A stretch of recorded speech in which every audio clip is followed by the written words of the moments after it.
So why did you come here?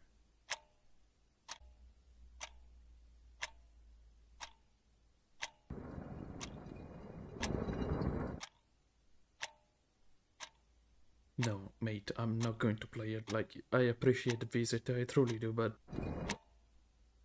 So the game opens up with Leon helping Claire in a gas station. They pick a car and try to get to the police station. They have a chance to meet each other. First they cop, Leon Scott Kennedy, and Claire Redfield, sister of Chris. She's here searching for him. Surprisingly enough, there's a zombie in their car. And that's not the big issue. The big issue is the truck going straight into them. Yeah, we're just gonna ignore the fact that a zombie was in their backseat the whole time. Yeah, it's fine, Capcom. Leon goes through half Raccoon City, passing by a gun shop. The owner, first scared and friendly, locks the door. You know, they just chat for a bit. Then they remember about the huge glass. While he gets eaten alive, I get some ammo and live. Eventually entering the RPD, which stands, or at least I think it stands for, Raccoon Police Department. I refuse to look it up. And Leon reached the station. Claire simply walks from the back in 0.2 seconds, that's it. At the entrance there's a fountain with a text saying, "To obtain the key to open your heart, I'll wait for the unicorn, the beautiful beast." What a terrible night to have occurred. Right behind the fountain there are some desks with ink, a resource used to save the game, the typewriter, which is the place you use the ink, and a computer that needs a keycard to open the main doors. In the next room the sheriff is kinda dying on the floor. Can I help you? Go! Damn. Seems like Umbrella story from Resident Evil 1, experimenting on people with the zombie virus. The TNG virus got out from the S.T.A.R.S member, so all of this chaos might be a desperate attempt to send it down. We get the key card from the guy and open the station up. We moved all weapon and ammo out of the armory. The guy that had the keys died. Eat shit. Mi sono venuti i brividi. Claire, in the meanwhile, saw an interesting thing. An helicopter was about to rescue a cop, but nobody noticed some zombies sneaking up. He went full auto, completely missed the zombies, killing the helicopter pilot, and the helicopter crashed into him. Why can nobody shoot for shit in this series? After taking out the fire and finding some grenade launcher ammo, now the game gets interesting, Claire notices something. A little minuscule detail. Another unidentified copter is flying above the station. It drops a container labeled T00. Now, call this conspiracy, but...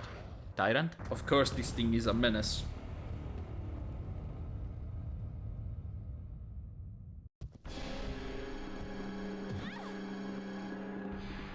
After escaping, a woman is screaming somewhere in the building. Just like me. Please keep in mind that Claire's gun is a toy compared to Leon's. Say hi to the guy that goes "Bleh," formerly called Leakers. He can climb the wall and stay on the ceiling, while I drag myself around because I just noticed I was low HP. Also, the storage is locked. We found reports of what has been happening around this block since apparently the zombie outbreak has been ongoing for at least a few days. While admiring some painting, I found myself in between an infinite amount of zombies, and after wasting most of my ammo, I found some green herbs and a safe room, with photo developing room attached to it. I'll remember this safe room forever. Porca puttana! Me ne ero dimenticato! Meanwhile, on the second floor, a statue of a man with a horn holding a red gem says the two statues around him need to be placed so they both look at him. Now, I told you this in 3 seconds, I understood this after a few hours. Even more important so, we get to the S.T.A.R.S office, where Chris' diary notes the aftermath of the mansion operation. How Umbrella managed to keep all virus information relatively low. They basically own everything and everyone on Raccoon City. Chris then decided to fly to Europe to Umbrella's HQ without telling Claire for her safety. And that totally worked out. By the way, Jill and Barry are also involved in this, in case you don't know or remember. This one here is Jill and this one here is Barry.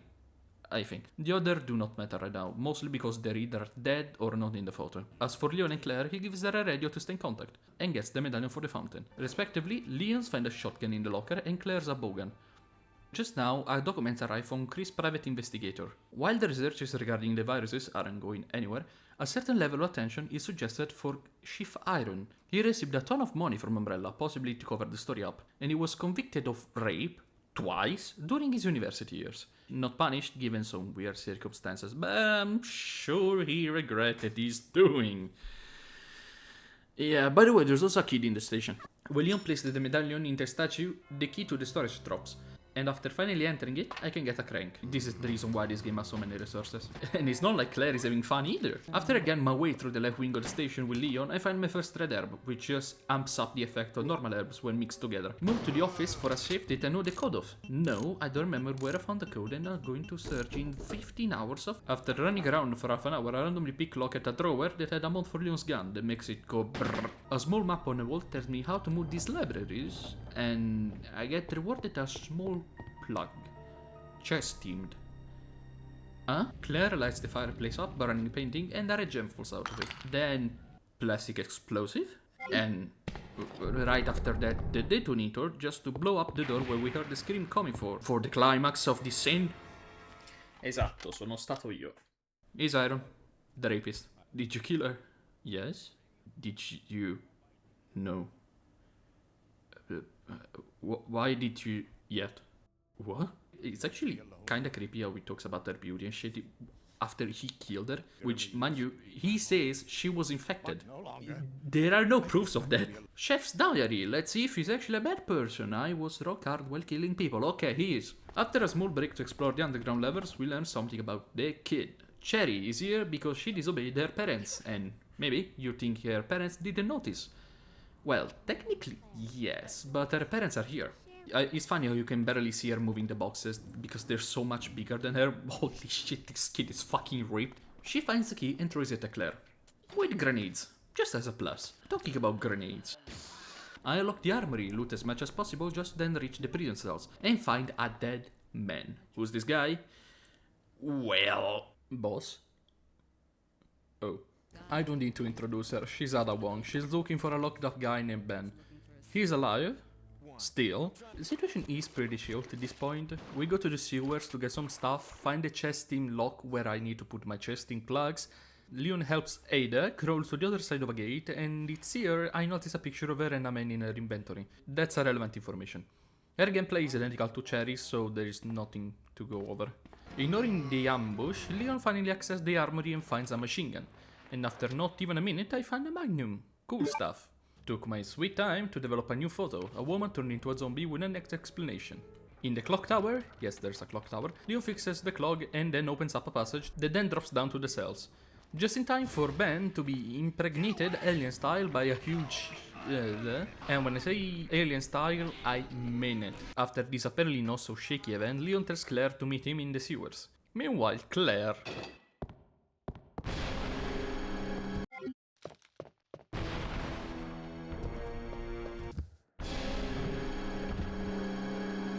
And after finally collecting all the keys to open Iron's secret passage, she goes down the secret elevator, enters the evil ass rape room, and just to find Iron. And he dies. No. He did go on a rant about the G-Virus and bioweapon bullshit, but he also talks about William Birkin, the scientist behind the G-Virus. In case you didn't catch it up already, Cherry is his daughter. Also, jokes aside, what the fuck is this room? Like, hello? Plotfete.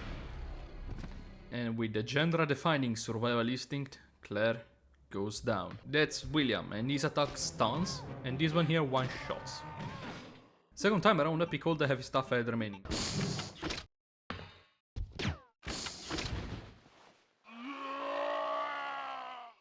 Tutto bene quel che finisce bene. And Claire is also in the sewers now. Alongside Cherry, alongside T00. Cherry gets randomly sucked away, situation got so critical as to 20 minutes rereading documents and getting up, but on her way, Claire finds Leon injured by a gun wound on the floor. He had his load of fun too. In the underground, he found the foreskin monster, which I refused to fight, and then came back 10 seconds later full up.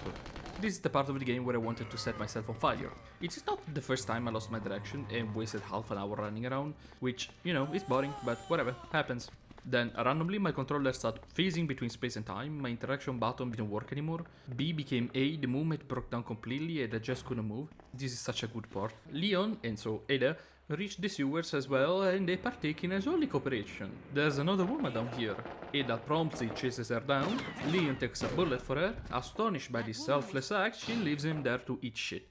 They talk, She named herself Annette Birkin. Apparently she recognizes Ada's name because of researchers that work with them named John, her boyfriend, use her name as a password. So we know that Ada technically did not lie. Holy shit, this line of action, the movement, the slow motion, okay. Leon's feeling like a pretty flower right now, so don't worry about it. Especially around that Umbrella's agent. Talking about the Umbrella's agent, not all of them died. An agent named Hank survived, mostly because this motherfucker was loaded, and escaped with the virus. I know that some fans speculate the name Hank to actually means human unit not killable or something similar, but that wasn't me for sure. When finally Leon found Ada, a fucking Gaitor jumped out of the water, ate a tank, and then blew up. I genuinely have nothing else to say except wow. Prettyface got patched up and then reached a train station of sorts. After taking off, something rips through the top of the train, barely missing Ada, but gets shot so much he gives up. So then, we light fireworks to celebrate. The lights of the firework gets reflected on a key nearby. Just accept whatever happens from now on. New train, and Ada was lucky the first time. Leon gets out of the train. Yes, we're on an elevator, don't know, don't ask. And he had a face-to-face with William Birkin. Sadly for him, I expected a boss fight, so I loaded up with heavy stuff. Well, a lovely man he is, am I right? Gets Ada to safety, and the first thing he does is try to heal her wounds. Yeah. Oh, and on a side note, there's apparently an underlying love interest between the two, or at least from Ada's side, which she says she's basically in love, but okay. Claire finds Annette recovering from that incredible fight from before, and there's a hint pointing at Sherry having a sample of the G-Virus with her, but she doesn't elaborate more. Is this an appropriate moment to say that Claire gets a railgun? She also meets William, who's mutated even more after the fight with Leon. Let's ignore that I got comboed straight to danger, and after a few shots he just leaves. Okay. Just as Claire tried to explore the floor they got stuck at, the platform goes deeper down and Cherry is inside it. Finds an elevator that takes her to the main lab, but both Ada and Leon are not there. That's mostly because he had a lot of fun trying to get the place up and running, trying to remove every bioweapon shit, burning this motherfucker that one shot at me, and found Annette again. She reveals the incredible Ada is a spy. Yeah, also she's after the G-Virus, but oh no! Metal pipe. And we have the G-Virus. Surprise to no one, Ada betrays him, but then gets shot while almost confessing her love for Leon. Now, this is the big emotional moment of Ada actually opening up and such, like, I love you, please love me, I never wanted to hurt you, shit, it was just job, and go fuck yourself. Now, all of us, Leon included, can see the big timer on the top of the screen, but William Birkin rejoins the fray. The funny thing is, he eats shit again, he transforms again, and I have a flamethrower, guess what happened? After reaching the emergency train, this lab has a lot of trains now that I think about it, Claire almost dies while saying ah. Leon gets on the train, music, all safe, mostly. What an exciting and thrilling adventure. T00, yeah, guy is still around and falls in a huge pot of melting something, but I don't know, but it looks hot, but he didn't die. Annette dies right in front of Cherry, but she moves on the spot, so it's fine. Just as Claire is charging the train, don't ask, the tyrant shows himself and straight up blitzes Claire. But then a mysterious woman throws a rocket launcher and oh my god, the one-liner. Vabbè, fanculo, salta in aria. You lose, big guy. So I have to find my brother. This is just the beginning. And that's how it ends. No, this shit is still alive. After being turned into a literal nothingness, she kills the flaccid dick monster, and it dies. But it doesn't die, so they blow up the train, and it dies. Possibly. And that's the end. Oh, by the way, Brad from the first game died, apparently. Fuck him. I'm not gonna cover this thing, I refuse it. I have to find you.